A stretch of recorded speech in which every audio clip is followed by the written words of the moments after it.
Bien, je vais passer à l'anglais puisque un de nos intervenants est anglophone et nous allons avec lui poursuivre les débats en anglais. Merci de m'avoir invité à présider cette séance. Lorsque j'ai reçu l'invitation, je me suis dit, eh bien, je ne suis peut-être pas à ma place en tant que professeur à l'ULB, pour laquelle je travaille depuis 20 ans. Et lorsque je me suis penchée de plus près sur le sujet, je me suis souvenu que fut un temps, j'avais travaillé dans le domaine de la recherche sur les prémices de l'intelligence artificielle et ce que l'on appelle aujourd'hui le co-design. Nous évoquons les différentes problématiques liées à l'intelligence artificielle. Il y a aussi tout le volet du design qui est énorme. Et aujourd'hui, eh bien, nous accueillons quelques représentants de cette interaction entre hardware et software. Euh, pour vous les présenter, j'ai préparé cette petite présentation. Je demanderai bien sûr à chaque intervenant de se présenter sur la base de ce support visuel. Très brièvement, j'aimerais présenter les activités du CEA. Nous disposons de plusieurs centres et bureaux. Le CEA est présent partout en France et dispose de 2 centres principaux. 2 centres principaux, un à Grenoble, l'autre à Saclay. Et dans les 2 centres, eh bien, nous abordons tant les questions software que les questions hardware de l'intelligence artificielle. Toutes ces activités peuvent être perçues selon 2 points de vue. La science pour l'intelligence artificielle. Nous travaillons sur l'intelligence artificielle au niveau des algorithmes, de l'efficience énergétique et de la microélectronique. Et puis aussi, nous travaillons aussi au niveau de la confiance. Et puis, nous travaillons aussi au développement d'applications pour répondre aux besoins des chercheurs du CEA, mais aussi pour apporter de nouvelles applications au secteur industriel et à l'ensemble de la société. Alors, ce que j'aimerais souligner, c'est qu'il existe de nombreux défis au niveau des données, au niveau de l'application de ces données. Et ce qui est important, eh bien, c'est de pouvoir gérer tous les aspects de cette trajectoire, de ce processus. Les données, le développement d'algorithmes et d'outils, l'architecture. Et suivre toutes ces étapes permettra d'utiliser les applications IA, l'ingénierie des données, l'ingénierie des algorithmes, l'ingénierie de confiance, l'optimisation du déploiement, les composantes architecturales, etc. Voilà, c'est une introduction assez riche et étoffée. Je cède la parole à l'intervenant suivant. Bonjour. Je suis heureux de ne pas être le seul expert software. Je m'appelle Steven Lattré, je suis professeur à l'Université d'Anvers. Je fais partie aussi du centre de recherche d'IMEC. Et au cours des 2 semaines à venir, je travaillerai avec un groupe pilote sur la connectivité. Je suis responsable des activités intelligence artificielle chez IMEC. J'endosserai une nouvelle fonction. IMEC, en tant qu'institution de recherche sur les semi-conducteurs, souhaite mettre l'intelligence artificielle à l'avant-plan de ses activités. Penchons-nous sur les activités d'IMEC. Nous avons bien sûr tiré parti des technologies que nous avons à disposition au niveau des semi-conducteurs et des capteurs. Ce sont des technologies extrêmement flexibles qui sont au cœur des activités d'IMEC. En plus de cela, eh bien, nous proposons des solutions pour les soins de santé, pour le secteur automobile, et nous estimons que l'intelligence artificielle est le chaînon qui permettra de faire le lien entre ces technologies cruciales et leurs applications. Donc nous menons des recherches sur le co-design, sur les softwares, sur les hardware, sur de petits dispositifs qui ont une empreinte environnementale faible, mais nous travaillons aussi sur des nouvelles puces intelligence artificielle qui soient capables d'effectuer des tâches de calcul et des tâches informatiques de haut niveau. Nous avons déjà conçu et construit des puces intelligence artificielle qui peuvent eh bien, supporter des réseaux de nouvelle génération. Nous avons aussi développer des capteurs qui génèrent une quantité phénoménale de données, neuropixels. C'est une sonde qui génère des données à haute fréquence et nous disposons d'un radar de 140 GHz.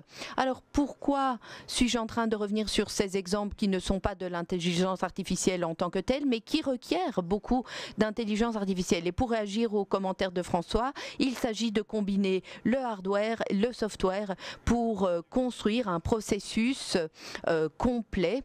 Alors j'ai apporté cette petite vidéo qui, je l'espère, fonctionnera. Elle ne fonctionne pas, tant pis, mais elle avait pour but de vous montrer comment nous combinons les radars EMEC avec des solutions IA. Il est utile. Cette intelligence artificielle et ce lien entre hardware et software est absolument fondamental. Je donne la parole au professeur Fraboulet à présent, qui est directeur scientifique du département A3. Alors je risque de répéter ce que certains collègues ont déjà dit. Je coordonne le département intelligence artificielle d'institutions académiques en France. Je suis responsable recherche et innovation. Nous traitons de plusieurs stratégies, software numérique et le passage du software numérique au hardware. Nous travaillons aussi sur l'interface entre les deux et je suis très heureux de faire partie de ce panel d'intervenants. En France, eh bien, comme vous l'avez compris, nous disposons d'un système d'intelligence artificielle extrêmement structuré. Nous menons de front plusieurs projets avec Renault, avec Isabelle Herlin. Au niveau industriel, eh bien, de nombreux défis nous attendent. Au niveau de la recherche, nous disposons d'un système bien structuré qui repose sur 4 instituts dédiés et d'autres instituts avec lesquels nous collaborons. Je me suis trompée tout à l'heure au niveau des chiffres, mais quoi qu'il en soit, nous disposons d'une infrastructure computing dédiée et alors la structure est française, mais elle est ouverte bien sûr et accessible à d'autres pays européens. Donc l'échelle n'est pas française, elle est tout au moins européenne. Et nous nous réjouissons eh bien, de poursuivre les débats avec nos collègues européens tout au long de la journée. Nous avons collaboré avec des collègues allemands, japonais aussi, et cette collaboration va se poursuivre au niveau de l'interface hardware-software. Eh bien, la collaboration se poursuit avec le Japon. Je pourrais aussi vous parler de Singapour et d'autres pays. Quoi qu'il en soit, nous sommes ravis de poursuivre cette collaboration avec les collègues européens, puisque l'échelle, je le disais, eh bien, elle est tout au moins européenne. SIPA mondial. Des synergies doivent être dégagées au niveau européen. Je ne reviendrai pas dessus. Et la France collabore notamment dans le cadre de GPI avec le Canada. Renaud et Isabelle en sont bien informés. Alors, dernière page de ma petite présentation, nous souhaitons passer des fondamentaux aux applications pour proposer un éventail complet d'innovation sur toute la chaîne de valeur. Alors, je ne vais pas commenter ce qui se passe aux États-Unis et ailleurs, mais tout le monde a bien suivi les systèmes proactifs de Tesla au niveau computing. Ils disposent de leur propre puce et puis ils ont aussi l'IA incorporée en temps réel qui repose sur leur propre puce. Espérons qu'en Europe et en France, nous pourrons emboîter le pas à Tesla. Nous avons déjà le bon exemple de Safran. ST Macro, je pense, travaille aussi avec Intel de manière très intéressante. Il y a d'autres pistes de collaboration qui peuvent être envisagées avec le secteur automobile et avec d'autres secteurs tels que le secteur de l'aéronautique. Voilà ce que j'avais à vous dire. Merci. Merci beaucoup. Nous allons passer à Fabrice Rastello. Oui, merci. Bonjour à tous. Je suis directeur de recherche chez INRIA. Ce qui ne veut pas dire que je suis directeur d'INRIA, mais je vais quand même faire un petit détour pour essayer de vous expliquer un petit peu ce qu'est INRIA, de quoi il s'agit, vous en dire un peu davantage aussi sur la recherche en France. Alors, quand on réfléchit aux sciences informatiques en France, en termes de recherche universitaire, on pense bien sûr au CIA, au CEA, aux universités, au CNRS et à INRIA. Donc, je suis, quant à moi, responsable d'un groupe de recherche chez INRIA, ce qui veut dire que, pour faire simple, nous avons plusieurs chercheurs qui travaillent ensemble venus de ces différents instituts. Donc c'est comme ça que ça fonctionne. Alors, mes intérêts actuellement se concentrent bien sûr sur l'intelligence artificielle, en partie.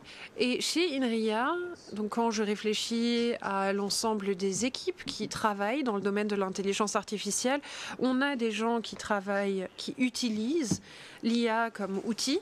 On a des gens qui travaillent sur l'IA en tant que telle et on a des gens qui essayent aussi d'optimiser l'IA. Et cette optimisation de l'IA, c'est justement l'objectif principal de l'équipe que je dirige. Mais comme tout le monde, nous utilisons également l'IA, nous l'utilisons pour l'informatique, pour enseigner, pour programmer et pour d'autres objectifs. Alors, je vais peut-être passer à la suite. Alors, je voulais simplement, dans la dernière diapo, clarifier un petit peu ce que j'entends par optimisation.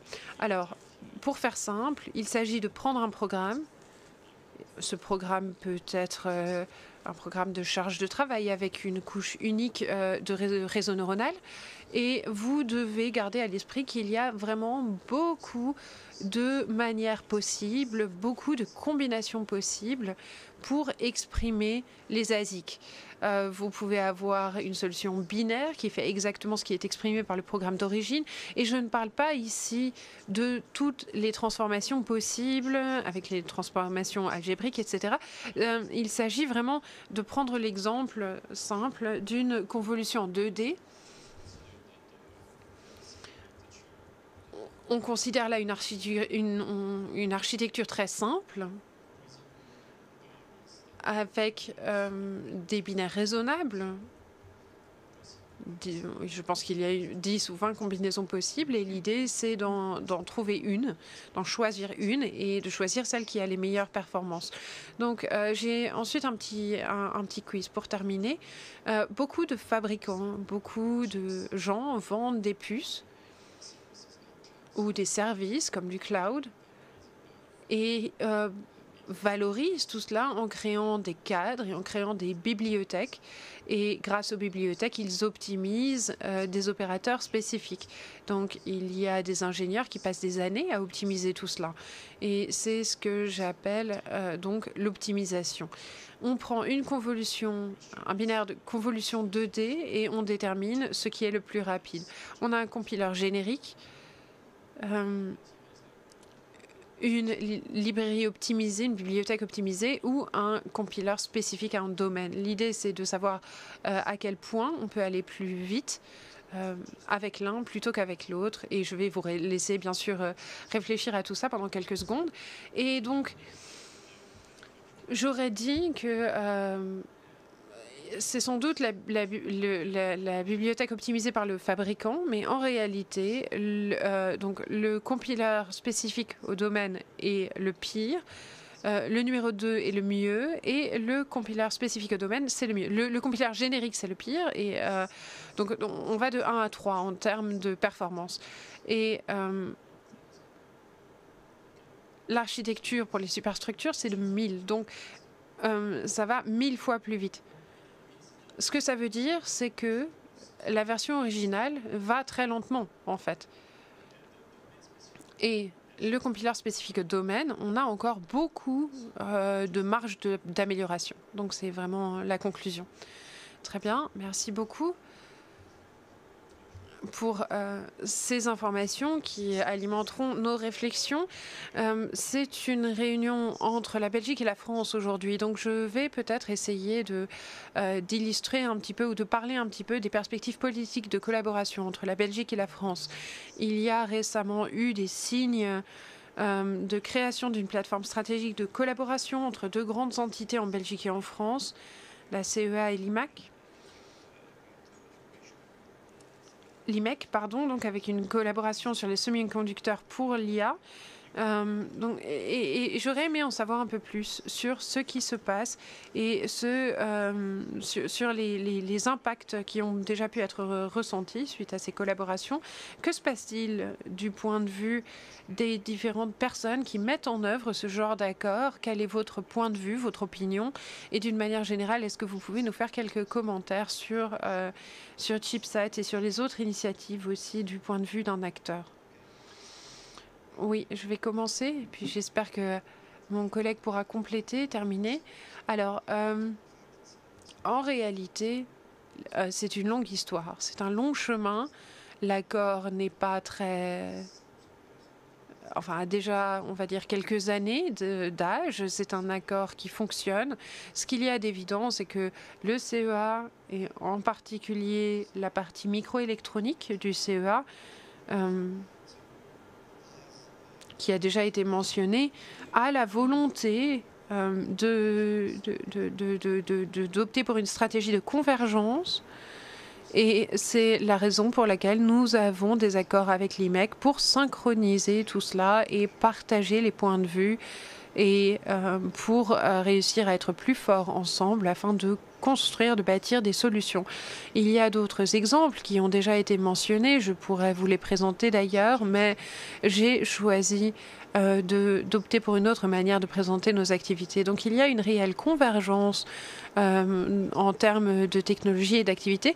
Et ce qu'il y a de très important pour cela aujourd'hui, de mon point de vue, c'est que nous avons également un intérêt commun, une conscience commune aussi, des ambitions communes pour fournir des solutions microélectroniques pour l'IA, parce qu'il y a un réel défi à relever du point de vue technologique. Il faut soutenir une IA performante à faible consommation d'énergie pour des tout petits systèmes embarqués ou pour d'énormes ordinateurs, mais avec une consommation d'énergie plus faible et plus d'efficacité.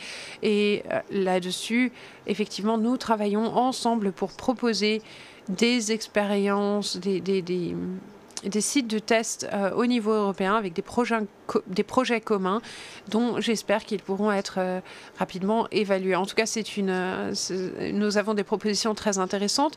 Nous avons d'autres collaborations avec des projets européens portés par le cadre Digital Europe sur ces sujets et nous sommes actuellement en train de bâtir des projets stratégiques pour le déploiement de l'intelligence artificielle. Il s'agit donc de déployer des algorithmes qui viennent du deep learning pour les intégrer à des systèmes embarqués, avec différents systèmes matériels aussi. Il y a un projet avec une partie locale. Nous allons travailler là-dessus avec IMEC. Et puis, il y a une partie nationale avec une stratégie très importante. Peut-être que mon collègue pourra participer à la discussion parce que tout cela appartient et relève de la portée de la coordination nationale. L'idée étant d'avoir une plateforme open source qui facilitera le déploiement du deep learning pour différentes solutions avec une réelle valeur ajoutée, une solution qui sera donc bien plus performante. Merci beaucoup. Je pense que François a en fait tout dit, mon collègue a déjà tout dit. On a aussi une grande collaboration du point de vue matériel et algorithmique. Quant à l'avenir, je pense qu'il y a encore énormément de marge d'amélioration, un grand potentiel pour nous de nous améliorer. Nous avons plusieurs catalyseurs qui nous attendent. Ces dernières années, tous les pays, comme ça a été dit, ont développé leur propre coalition, leur propre stratégie. Je pense que le moment est maintenant venu de nous rassembler à nouveau pour avoir une collaboration plus verticale, avec des discussions plus verticales pour voir comment ces coalitions peuvent joindre leurs forces. Tout le monde a maintenant une expertise et une collaboration, une discussion est maintenant impérative. Je suis sûre que nous allons voir tout cela se dérouler davantage dans un avenir très proche. Oui, tout à fait. Un petit point de complément, si je puis me permettre. En ce qui concerne l'ensemble de ces mesures, de ces actions, nous avons une action très proche entre le CEA et l'IMAC, mais nous associons également d'autres partenaires européens. La plupart d'entre eux, donc nous avons une collaboration avec Stranofer et parfois avec d'autres pays également, avec l'Autriche, avec l'Italie. Donc, il ne s'agit pas là de coopération fermée, ce sont des coopérations ouvertes. Oui, ça a été dit avant. Intel est un grand acteur qui va bientôt apparaître et se positionner en France. Pensez-vous que ce genre de collaboration stratégique pourra être renforcé dans ce cadre? Ou est-ce que c'est une question délicate? J'espère que le gouvernement français n'autorisera pas ne se laissera pas éjecter de ce genre de coopération.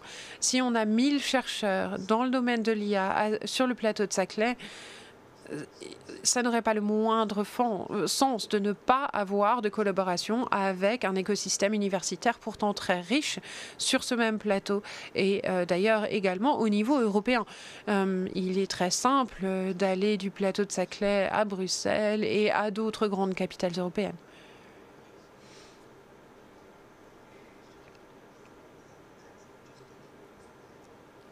Oui. Alors moi, je ne parle que pour moi. Je ne représente pas sur cette question le gouvernement français, mais je peux vous dire que nous tentons de discuter autant que possible avec les employés d'Intel, parce que nous savons que leur centre de recherche sera donc premièrement basé à Paris-Saclay, mais cela ne veut pas dire qu'ils ne travailleront pas avec l'ensemble de la communauté de recherche européenne, bien entendu. Et ma conviction absolue, c'est que si nous souhaitons améliorer la situation, il faudra proposer à Intel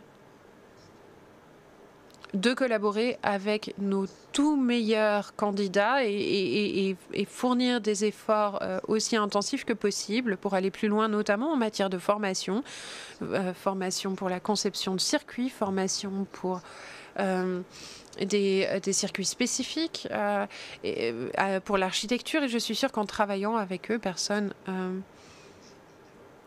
tout le monde sait qu'Intel est encore un grand leader sur ce terrain et je suis sûre qu'en collaborant avec eux, nous apprendrons beaucoup. Nous devons collaborer avec cette entreprise pour nous assurer de pouvoir tourner cette situation à notre propre bénéfice. C'est en tout cas ma conviction intime. Merci beaucoup.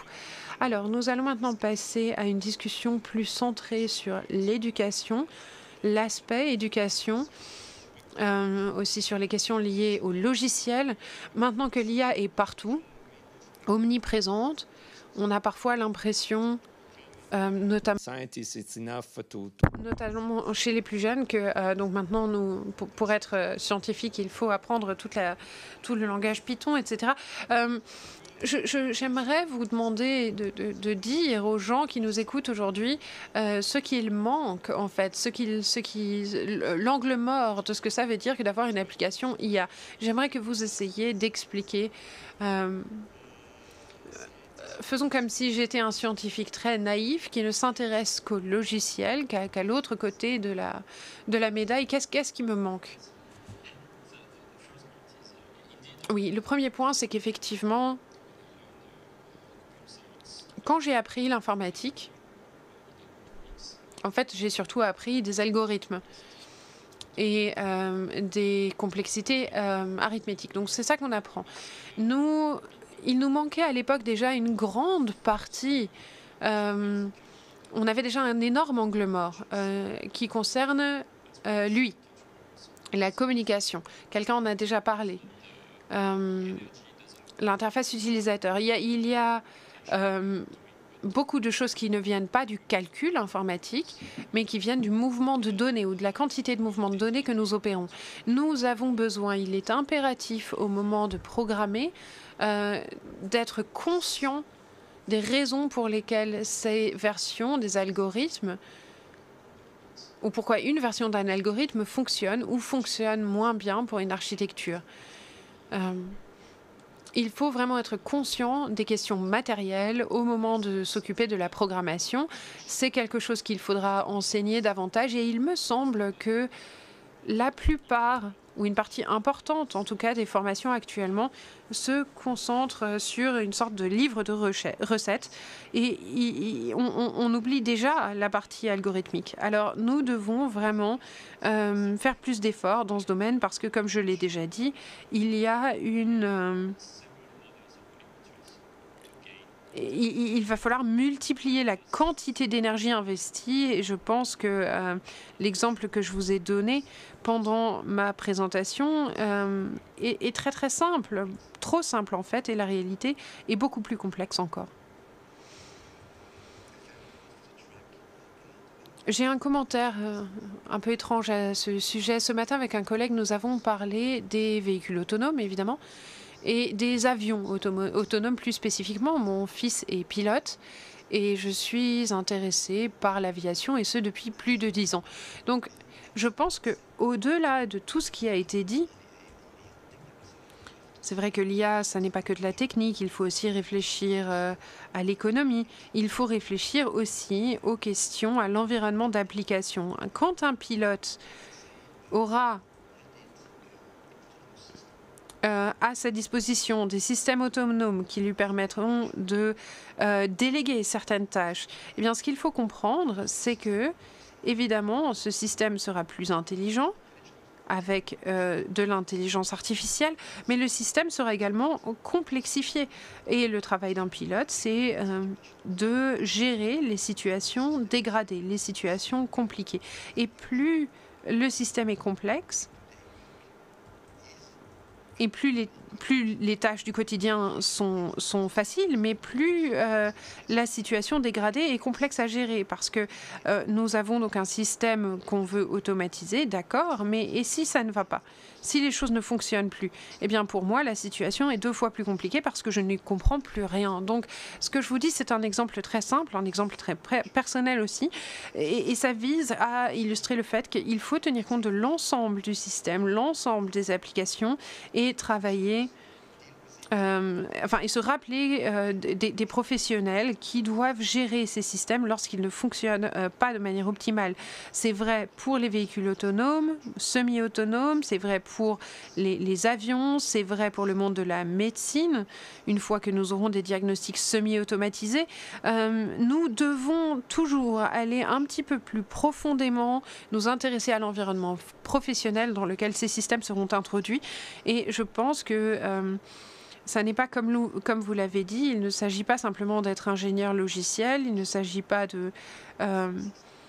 de gérer un système X ou Y, il s'agit aussi de se rappeler de toutes ces questions accessoires. Très bien, oui, c'est une question compliquée, je pense. Je vais maintenant vous donner peut-être une réponse un peu plus personnelle qui est liée à certains cours que j'ai donnés en matière d'IA. Ma position, c'est simplement d'expliquer que l'IA, ça n'existe pas. Nous parlons ici uniquement de logiciels artificiels. L'intelligence artificielle n'existe pas, ça n'existe pas. Une fois que les étudiants l'ont compris, alors on peut discuter. On peut dire, oui, voilà, c'est la raison pour laquelle il faut vraiment comprendre ce que l'on fait. Et des fois, ça a l'air magique. Ça a l'air d'être gratuit. Si c'est gratuit, vous avez toujours quelque chose à payer. À un moment ou à un autre, des fois, vous ne connaissez pas le prix. Mais ça ne veut pas dire qu'il est bas, ce prix. Ça peut quand même vous coûter très cher. Ça utilise énormément de données, énormément d'énergie. Si c'est immédiat et facile à construire, ça veut dire que vous ne savez pas ce que vous avez construit. Ça veut dire que vous ne connaissez pas les différentes couches. Et je voudrais que les jeunes ingénieurs dans l'IA réfléchissent à l'IA et se rappellent que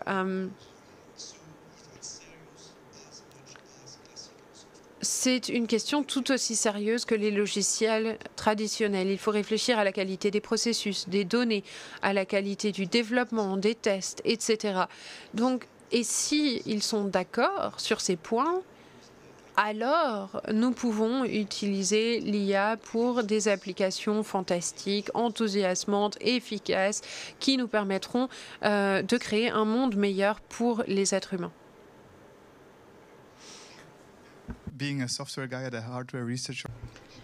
Alors, en tant qu'expert hardware dans une organisation de recherche, j'estime que nous devons nous pencher sur le problème ensemble pour plusieurs raisons.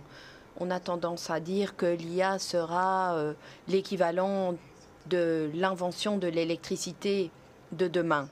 Donc, certes, il y aura toujours des centres de big data, mais l'IA sera partout, dans les oreillettes de votre téléphone, dans une voiture, dans un avion.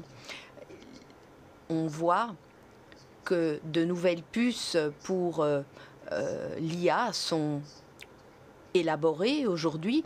Cette collaboration est donc cruciale pour optimaliser les travaux d'innovation. J'estime également qu'il faudra renforcer cette collaboration si nous voulons que l'IA poursuive et continue d'évoluer comme elle l'a fait jusqu'à présent. Si on ne se penche pas sur cette association software-hardware, on risque de faire face à des obstacles. La complexité des modèles appliqués à l'IA est énorme et elle surpasse ce que l'on peut faire aujourd'hui avec les hardware et software dont on dispose. Et on risque bien de se retrouver dans l'impasse si la collaboration n'est pas au rendez-vous. Et je pense que cette collaboration, elle est insuffisante, elle se fait trop en silo. Il y a bien sûr de bons exemples, mais ça ne suffit pas. Et je pense que les étudiants et chercheurs européens disposent de savoir-faire sur les technologies de semi-conducteurs. Il y a ce potentiel qui doit être renforcé et qui générera, je pense, davantage d'innovation à l'avenir. Alors, je ne sais pas si nos participants ont des questions ou remarques. Si tel est le cas, eh bien, merci de les exprimer.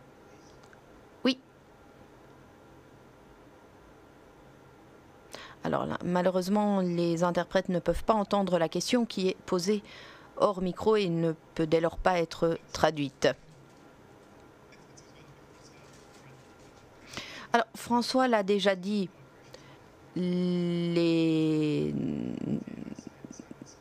nous poursuivons plusieurs collaborations sur les dispositifs neuromorphiques. Mais les collaborations d'IMEC vont bien au-delà de ces dispositifs neuromorphiques. Je reviens au débat de tout à l'heure sur le rôle des softwares, des logiciels et sur l'évaluation par des algorithmes de publication. On se soucie aujourd'hui davantage de la précision, de l'exactitude des algorithmes, mais on laisse peut-être un petit peu tomber le reste, le temps de calcul. Et puis c'est vrai que la concurrence sur le net est énorme, hein. Intégrer des fonctions de coût dans l'évaluation des algorithmes sur les publications, ne pensez-vous pas que cela pourrait servir la communauté et pourra rendre le développement d'algorithmes plus concret, parce que passer autant de temps pour améliorer la précision de l'ordre de 0,1%, est-ce que ça en vaut vraiment la peine? Peut-être que notre communauté doit-elle stipuler que ces temps de calcul doivent figurer dans les outils d'évaluation? Qu'en pensez-vous? Eh bien, je n'en sais rien. Comme vous l'avez dit, oui, c'est un sujet important au sein de notre communauté. Nous nous penchons sur le problème.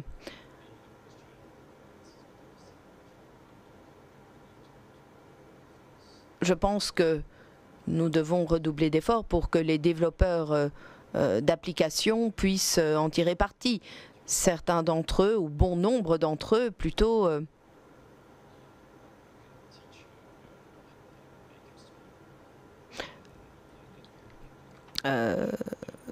construisent déjà de plus petits réseaux avec des temps de calcul moindres. Donc ça existe déjà. Ce qui manque, ce qui fait défaut, c'est que ce n'est pas parce qu'on réduit les calculs qu'on aura un impact sur la consommation d'énergie ou sur les performances. Alors je pense qu'il faut oui, faire en sorte que les communautés se parlent. Alors une remarque au sujet du quiz dont Fabrice nous a parlé.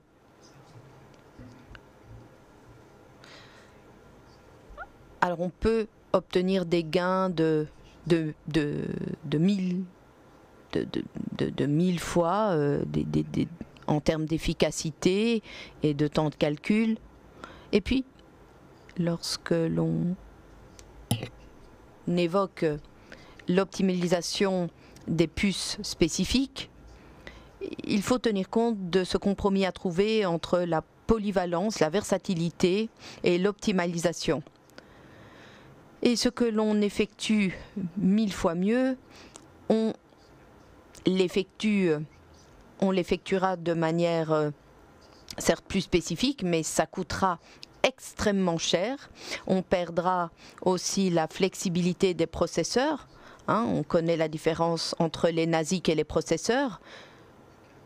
En matière de NASIC, ce qui est important, c'est de produire en grande quantité lorsque on est confronté à un problème très spécifique. Et lorsque le problème est moins spécifique, on utilise davantage les microcontrôleurs, les ordinateurs. Je pense qu'il y a un compromis à trouver. Et le compromis de l'optimalisation est le même que celui que l'on trouve quand il est question de réduire la consommation d'énergie. Je pense que les chercheurs logiciels en matière d'IA se rendent compte qu'il y a des goulants d'étranglement. Les modèles IA sont multipliés par 2 chaque mois. Dans d'autres cas, c'est beaucoup plus lent. Et très rapidement, on risque de se retrouver dans une situation où on ne pourra plus opérer les modèles les plus complexes sur de grands hardware. Alors, il y a l'aspect calcul, il y a aussi l'aspect consommation d'énergie. GPT-3, par exemple, émet du carbone dans des volumes équivalents à un voyage de la Terre à la Lune. Aujourd'hui, nous pouvons former et construire ces modèles dans des grands centres de données uniquement. Donc, il faudra obtenir des facteurs de réduction non pas de 1000 fois, mais de 1 million de fois. Et je pense que cela est possible si on agit au niveau du hardware, mais à d'autres niveaux aussi, au niveau des softwares. Et du point de vue software et AI, les gens en général proposent des architectures de réseau neuronal de très bonne qualité, mais au niveau de l'application, des choix suboptimaux auraient pu être effectués au niveau du software.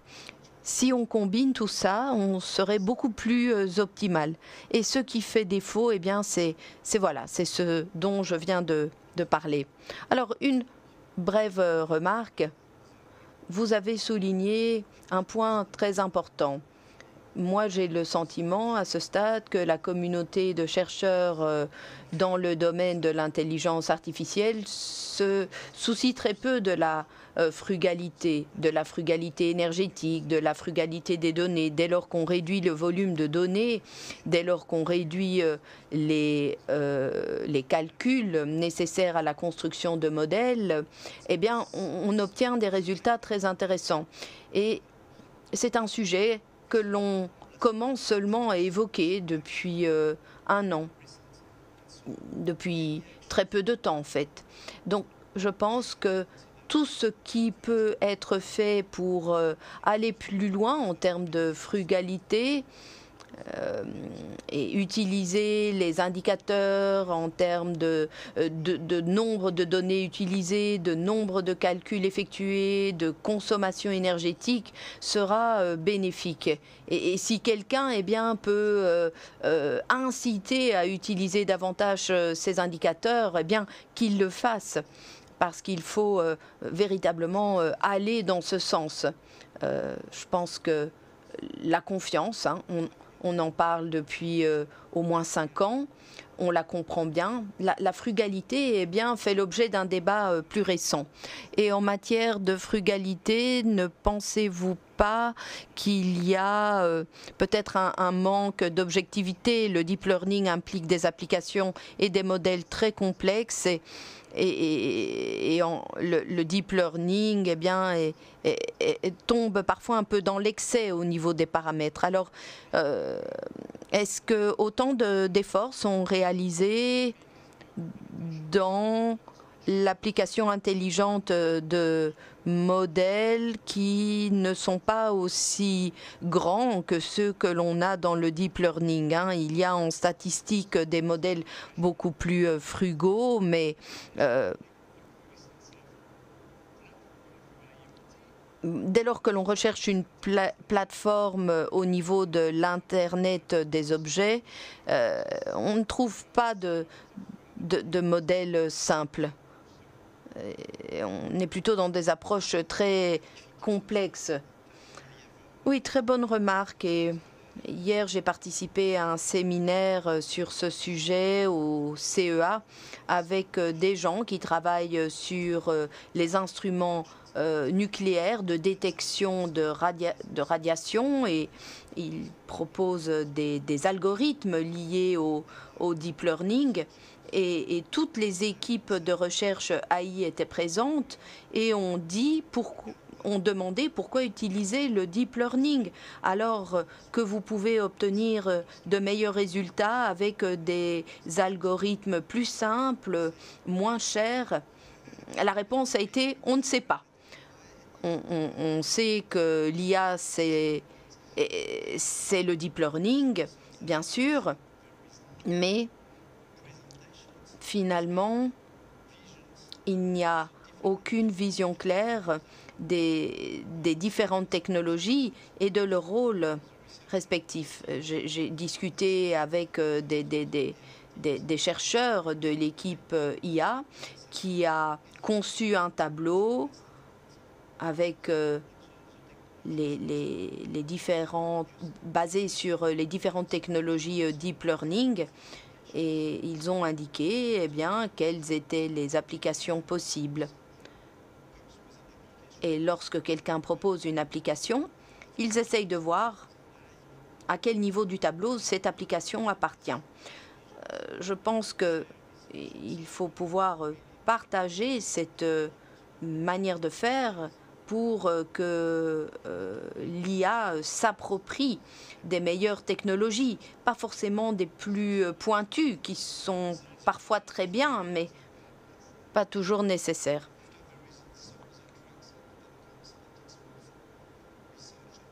Et puis, bien sûr, il y a d'autres considérations qui s'appliquent à la recherche sur le long terme.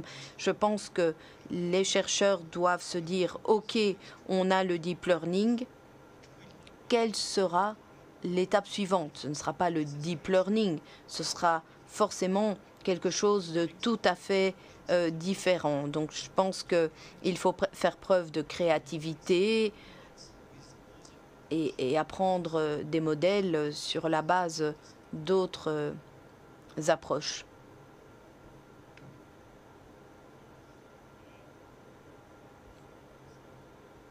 Des questions, des remarques dans la salle? Alors moi, j'aimerais peut-être adopter un point de vue tout à fait différent. Je ne suis pas un expert en intelligence artificielle et je remplace mon collègue Stéphane, qui est retenu en France et qui travaille sur le deep learning. C'est un expert en la matière. Avec Isabelle et Renaud, on discute ensemble de grands modèles. Et là, on prend le problème par l'autre extrémité. Je suis tout à fait d'accord avec ce qui vient d'être dit, mais je me dis que le deep learning va pouvoir franchir une ou plusieurs étapes supplémentaires en termes de complexité et de difficulté grâce à ces nouveaux modèles sur lesquels bon nombre de personnes travaillent. Vous connaissez certains de ces modèles de traitement linguistique. Donc certes, nous devons être créatifs, mais nous devons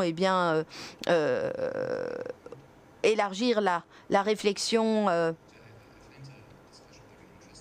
Alors le débat me paraît très intéressant et désolé si je vais parler de moi-même et du blog que je viens de publier sur nos activités à Louvain. Et on parle des activités en termes de modèles de probabilité. Ce sont des modèles très compacts, des graphiques irréguliers. On ne peut pas utiliser une architecture régulière pour étudier les modèles neuronaux. On utilise de belles représentations et ce modèle incorpore finalement tous les aspects qui ont été mentionnés jusqu'à présent. Tout ça pour vous dire que des travaux très intéressants qui portent sur tous ces aspects existent déjà. Alors, question qui porte sur l'utilisation de la plateforme et qui est posée hors micro, donc mal entendu. Alors, je ne sais pas de quelle plateforme vous envisagez. Moi, je n'ai pas fait partie de l'équipe de recherche qui a conçu ou construit la plateforme. C'est grâce à leur recherche qu'ils ont pu développer ces outils.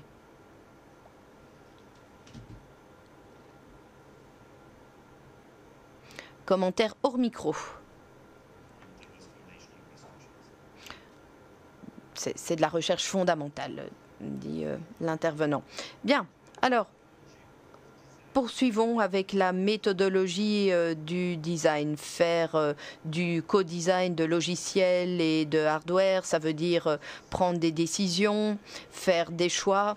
Moi, j'ai toujours eu le sentiment que le domaine de choix de la recherche était extrêmement complexe et que le design était tout un art. Hein. Concevoir des applications, c'est tout un art qui repose sur de bons choix, de bonnes cartographies. Est-ce que vous avez le sentiment que le design est moins artistique, plus formel? Que pensez-vous des méthodologies actuelles de co-design? Est-ce que vous êtes satisfait de l'avancement de ces techniques de co-design? Qu'est-ce qui devrait être amélioré ou pas, à votre avis? Je vois que vous souriez. Je pense que on est très loin de ce que vous venez de décrire. Pourquoi? Eh bien, parce que c'est un domaine extrêmement nouveau et nous devons associer plusieurs savoir-faire, plusieurs types de connaissances. Donc la dimension humaine du design n'a pas disparu. Non. Alors moi, je suis un compileur de carrière et je puis parler de mon expérience. Le design du compiler implique énormément de travail. Dès lors qu'une nouvelle architecture apparaît, il faut tout reconcevoir. Il faut aussi réfléchir à la question de la portabilité dont on a déjà parlé. C'est ce qu'on appelle la portabilité de performance. Et donc, il faut être extrêmement flexible, polyvalent au niveau des algorithmes, des nouvelles architectures. Donc le grand défi, puisqu'il faut construire le processus d'un bout à l'autre, c'est le retour d'informations, bien sûr. On ne peut pas dire on va utiliser ces informations, les compiler, les exécuter. Ça coûte extrêmement cher, ça consomme beaucoup d'énergie, ça prend beaucoup de temps et ce n'est vraiment pas simple. Je suis complètement d'accord. Je pense qu'actuellement, on a vraiment un processus d'essai-erreur. Il y a beaucoup de documents de recherche, d'articles qui montrent que l'important, c'est d'avoir la bonne combinaison entre matériel, logiciel, architecture. Pour le moment, c'est un peu la loterie. Et les échelles de temps sont complètement différentes. Si vous voulez construire une architecture de puce complètement nouvelle, ça prend du temps, beaucoup de temps. Et quand on relie tout ça au logiciel, on a cette déconnexion du point de vue du temps et une déconnexion aussi en ce qui concerne donc la capacité à se comprendre, parce que vraiment là, ce sont deux principes complètement différents. C'est de l'ingénierie, c'est des sciences informatiques, d'accord, mais ça reste très difficile de se comprendre les uns les autres. D'un autre côté, je pense qu'il y a aussi un grand potentiel de mon point de vue, quand on regarde les choses d'un point de vue très abstrait. Le machine learning, c'est vraiment l'un des programmes qui sont les plus... Vous savez toujours quel type de données vous allez traiter. Si vous avez une architecture de logiciel donnée, donc c'est beaucoup plus déterministe, c'est beaucoup plus prévisible que ce que vous auriez avec une application très interactive où absolument tout peut arriver.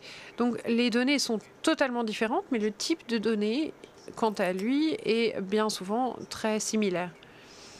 Oui, je pense qu'il y a quelques contradictions dans le machine learning, l'IA et le deep learning. L'IA pour le deep learning. Les algorithmes sont simples, ce ne sont pas des programmes complexes. Quand on réfléchit à des programmes complexes, ces programmes-là sont beaucoup plus complexes que les algorithmes, notamment l'after-learning pour les inférences, par exemple. Mais ce qu'il y a de difficile, eh bien, c'est qu'il y a des innovations, il y a des progrès dans la recherche, du point de vue technique, sur les algorithmes chaque année. Du point de vue de l'architecture, du matériel technologique, on a aussi des progrès. Il y a des variations, des nouvelles propositions, peut-être pas tous les ans, mais régulièrement. Mais la technologie, avant d'être prête à l'utilisation, nécessitera une décennie de travail et de développement. Donc on a vraiment un problème d'échelle de temps. La co-conception efficace peut être acceptable ou accessible quand on a une technologie stable. Nous devons être très souple, très agile pour anticiper ce qui sera nécessaire et proposer des solutions, préparer des solutions qui seront adaptables, même si nous ne savons pas selon quels paramètres, pour la génération suivante de matériel. Et c'est un défi. Mais cela signifie que les équipes doivent avoir les deux compétences en termes d'algorithmes, de compilation et d'architecture et de technologie. Donc on a au moins 3 différentes compétences. Oui, à mon époque, quand je travaillais sur ces questions, il y avait beaucoup de débats au sujet des modèles de performance, au sujet des simulateurs, au sujet du fait que la data science en tant que telle peut aider au processus de conception. Parce que quand on parle d'un processus d'essai-erreur, on collecte beaucoup de données, des simulateurs suite à des expériences préalables, et on a parfois l'impression que, enfin en tout cas moi c'est ce que je faisais il y a 20 ans, vous dites que la co-conception, c'est récent, mais c'est vrai que ça fait déjà longtemps que les gens travaillent et réfléchissent à ce genre de problème. Alors, je voulais avoir votre opinion. Je voulais savoir si la data science, d'une manière générale, peut faire progresser un environnement quand même très contrôlé. Est-ce qu'avec la simulation des données, est-ce que tout cela peut nous aider au final, on parle de simulation, de mesure, de modélisation d'un système complexe. Donc, alors, je suis assez loin des expériences de base, mais je vais citer à nouveau mon collègue Stéphane qui est venu me voir et m'a étonné en me disant, tu sais, l'IA aidera à la conception des puces pour l'IA. Et donc, moi, je me suis dit, mais c'est de la science-fiction. Et c'est vrai que vous travaillez dans ce domaine depuis 20 ans maintenant, et je suis à peu près certain, enfin, je sais que c'est un domaine très compliqué, mais peut-être que la solution, elle est justement dans cette difficulté, elle réside dans cette difficulté. Pour aider à la conception d'une puce, il faut des données.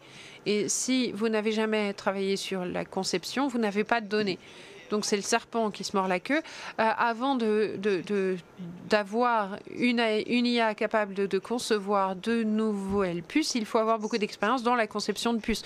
C'est une question ouverte.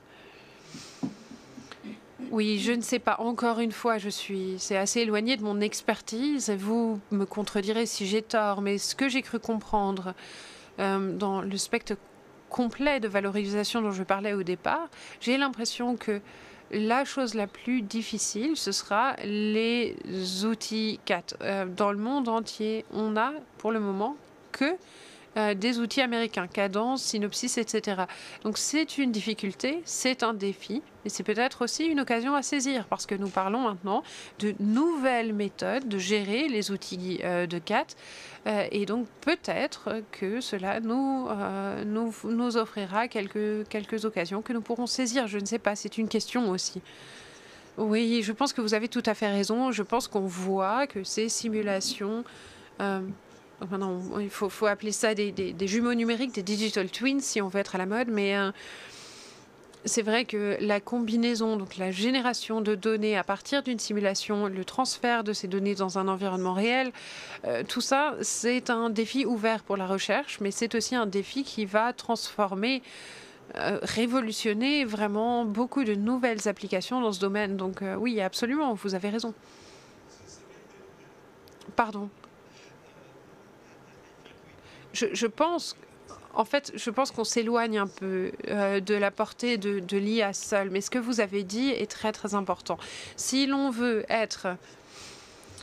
avoir une autonomie stratégique, eh bien, il faudra être autonome du point de vue des outils également. Nous devons utiliser... des outils dont nous avons besoin pour construire le système, le logiciel, l'IA. Il est crucial de garantir que l'Europe construisent ses propres outils. Ces outils ont besoin d'investissements lourds. Nous avons d'excellents outils qui viennent des États-Unis, qui viennent de l'Asie pour faire la même chose, mais nous devons réfléchir aussi à une approche originale. Ça sera là une occasion à saisir, je pense, construire des outils en fédérant plusieurs acteurs autour d'une plateforme logicielle libre qui nous permettra de faire avancer, de défendre une autre méthode, de concevoir des puces, concevoir des logiciels, construire une IA, etc. Je pense que c'est là le vrai défi, et c'est un défi qui n'est pas bien identifié au niveau européen parce que on se penche beaucoup sur les puces, sur la recherche, sur l'IA, mais très peu de gens se concentrent sur les outils nécessaires pour faire communiquer l'un et l'autre. Encore un commentaire avant de... Oui, je voudrais simplement conclure là-dessus, en fait. Je pense que ce que vous venez de dire est plus important que ce que je voulais dire moi-même. Alors, oui, on pourra en parler après si vous voulez, mais je pense que le logiciel libre risque de ne pas suffire. Mais c'est une autre conversation. Oui, open source, pas complètement ouvert non plus. Vous avez parlé de l'équilibre entre efficacité et précision informatique. Qu'en est-il de la confiance? Est-ce que vous incorporez aussi la confiance dans cet équilibre? Et quels sont les principaux défis à ce sujet? Je sais que c'est une grande question, mais...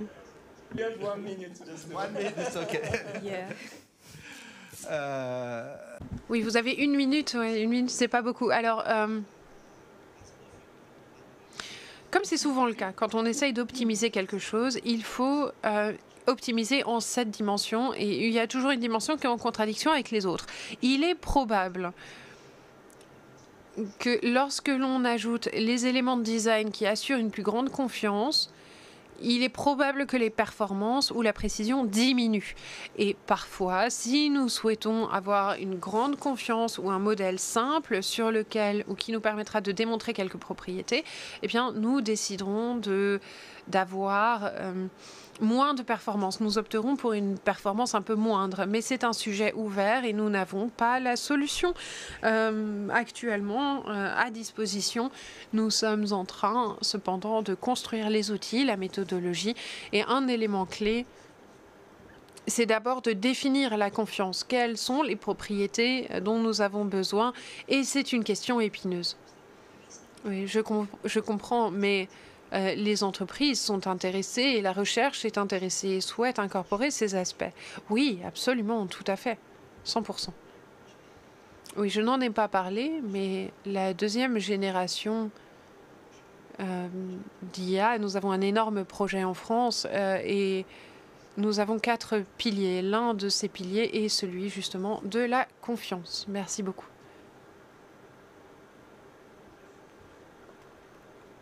Il y a encore une question, une intervention hors micro. Les applications d'IA seront un voyage compliqué avec différents systèmes à différents niveaux et différents critères.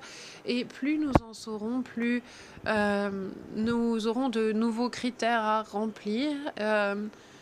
Donc n'oubliez jamais la nature multidimensionnelle, pluridimensionnelle de l'IA. Je vais m'en tenir là pour notre session et je remercie également l'ensemble de nos intervenants.